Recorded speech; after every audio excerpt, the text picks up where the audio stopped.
Prototype 2 picks up 14 months after the events of Prototype 1.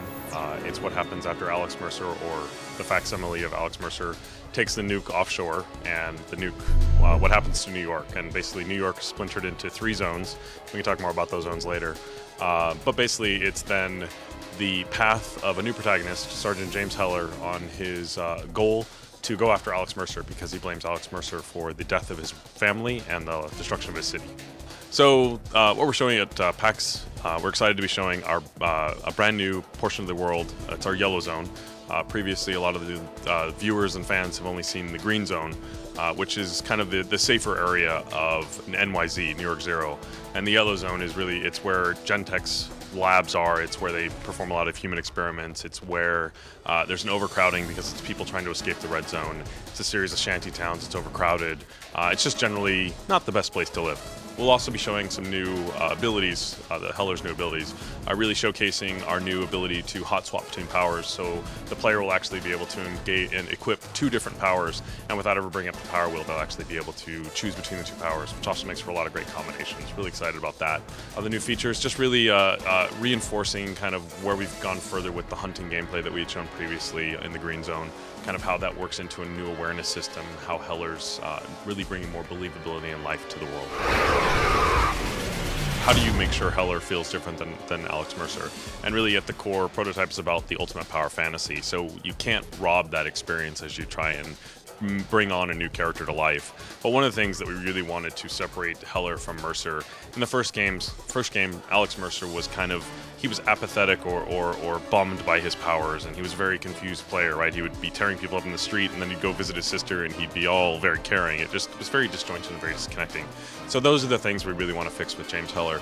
James Heller's an ex-soldier. He's a man who's more efficient with his fighting skills. He's more engaged to use his powers that he's been gifted to take on Alex Mercer to clean up his city. So he's a character who's very much knows what he's after and knows how to achieve it, whereas Mercer struggled with those things. So that's how Heller will be different from a narrative standpoint. From a gameplay standpoint, obviously he's got some new abilities and new skills that kind of one-up what Alex could do. But the move store from Prototype 1 is now gone. We're bringing much more customization to the player character, to your James Heller versus somebody else's James Heller, by an upgrade system that allows for you to spend skill points, kind of like a very RPG light. It's very RPG light. But beyond that, there's also this structure of mutations, and basically by the player playing the open world missions and experiencing the open world missions, they'll be rewarded for doing it instead of just grinding through it. We want them to do it because they're enjoying it and because there's a reward for doing it. So the mutations, very much like a perk, allows for finer tune customization. So there will be locomotion based mutations. There'll be offensive or defensive mutations. So depending on how you like to play, you can spend your points or your mutation or go after targets that will afford you a mutation that better define your prototype versus somebody else's prototype. We're still making sure the mutation system is delivering everything we want, but at this point, the way the mutation system works is by going to a BlackNet truck in the world, the player will be able to see what category of mutation they're going after. So for say that you want to go after locomotion only mutations, you'll know that by going and interfacing with the BlackNet truck and going, okay, well, you know what, that's an offensive mutation. I'm going to go after a locomotion mutation. So you go after a different BlackNet truck, and the player will know how that information is communicated. We're still, like I said, as we're not done, we're still deciding if that's something that the player has to see easily on the map, or if that's something they have to dig into a sub-menu. Again, that will be revealed through player testing.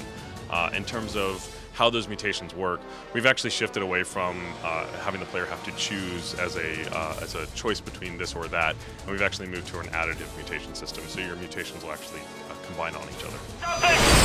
There's still a lot to see in Prototype. Again, the game doesn't ship until April of 2012. There's a ton of new stuff that's still coming online we're not ready to reveal. I mean, there's still the red zone, for example, that nobody's really seen what that looks like in the game outside of very early or outside of what's been in trailers. So we're excited for people to see what comes in the red zone.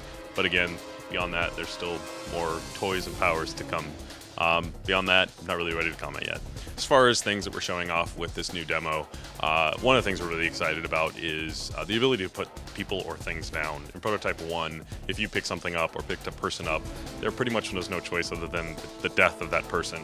That meant that a lot of that player choice was taken away from the players. We really want to make sure that the player gets to choose. You know, we had a lot of players that didn't mind picking up and throwing a Blackwatch guy, but didn't want to pick up a pedestrian. So now you'll actually have that choice, which is great. It also helps with the alert system of Prototype. For fans that are familiar with the alert system, you know, if you picked up a crate, that meant you went into alert even if you didn't mean to.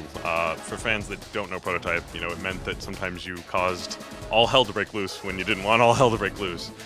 Beyond that, again, we've shown some of the new bear finishers. Really excited about the ability to uppercut a helicopter. There's also the bear finisher of tearing off a turret on an APC or a tank and beating it with it. The ability to use your shield as a tactical ability.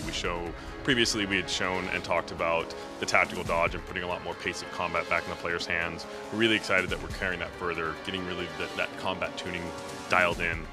So utilizing the shield as not just a defensive ability, but also an offensive ability, being able to shoot the missile back or deflect the missile back at the guy who shot it at you or other targets. So just a lot of details that we're really working on that we're really excited about that we believe is going to make the game great. And in terms of the pace of combat, you know, again, we're really spending the time to dial that in. You know, Prototype 1 suffered from combat and gameplay that kind of skyrocketed to crazy difficult, and that meant that it was very off-putting to a lot of people. You know, some people would pick it up, be beaten to heck by the enemies, some on-screen and some off-screen, and it became a very frustrating game. A lot of players became unmotivated to keep going on. We really feel like we're addressing that. You know, the player won't be attacked from off-screen. There's now targeting lasers, so the player will know when they're being targeted. They'll get an audible beep. They'll see a visual cue, so they'll know that, hey, you know what? It's your chance to get out of the way. We've added dismemberment. You know, dismemberment is a game changer, and it allows you to slow down enemy attacks. It allows you to deny enemies some of their bigger attacks. Just bringing a lot of those things, the tactical dodge, the shield. We just really want to make sure that the combat is tuned, it's balanced, it's more engaging for more players. One of our goals we set out at the very start of Prototype 2 was, you know, this concept of Prototype for the masses. I mean, you know, we didn't want to lose what was great about Prototype. We don't want to dumb it down to the point where the hardcore, like, what'd you do to my Prototype? But at the same time, we want to make sure that player, you know, from start to right before hardcore doesn't get frustrated and wants to put down Prototype either. So we believe we're on track to achieve that. So Prototype 2 will be available worldwide release on April 24, 2012 for the Xbox 360, the Sony PlayStation 3, and there's a PC SKU as well.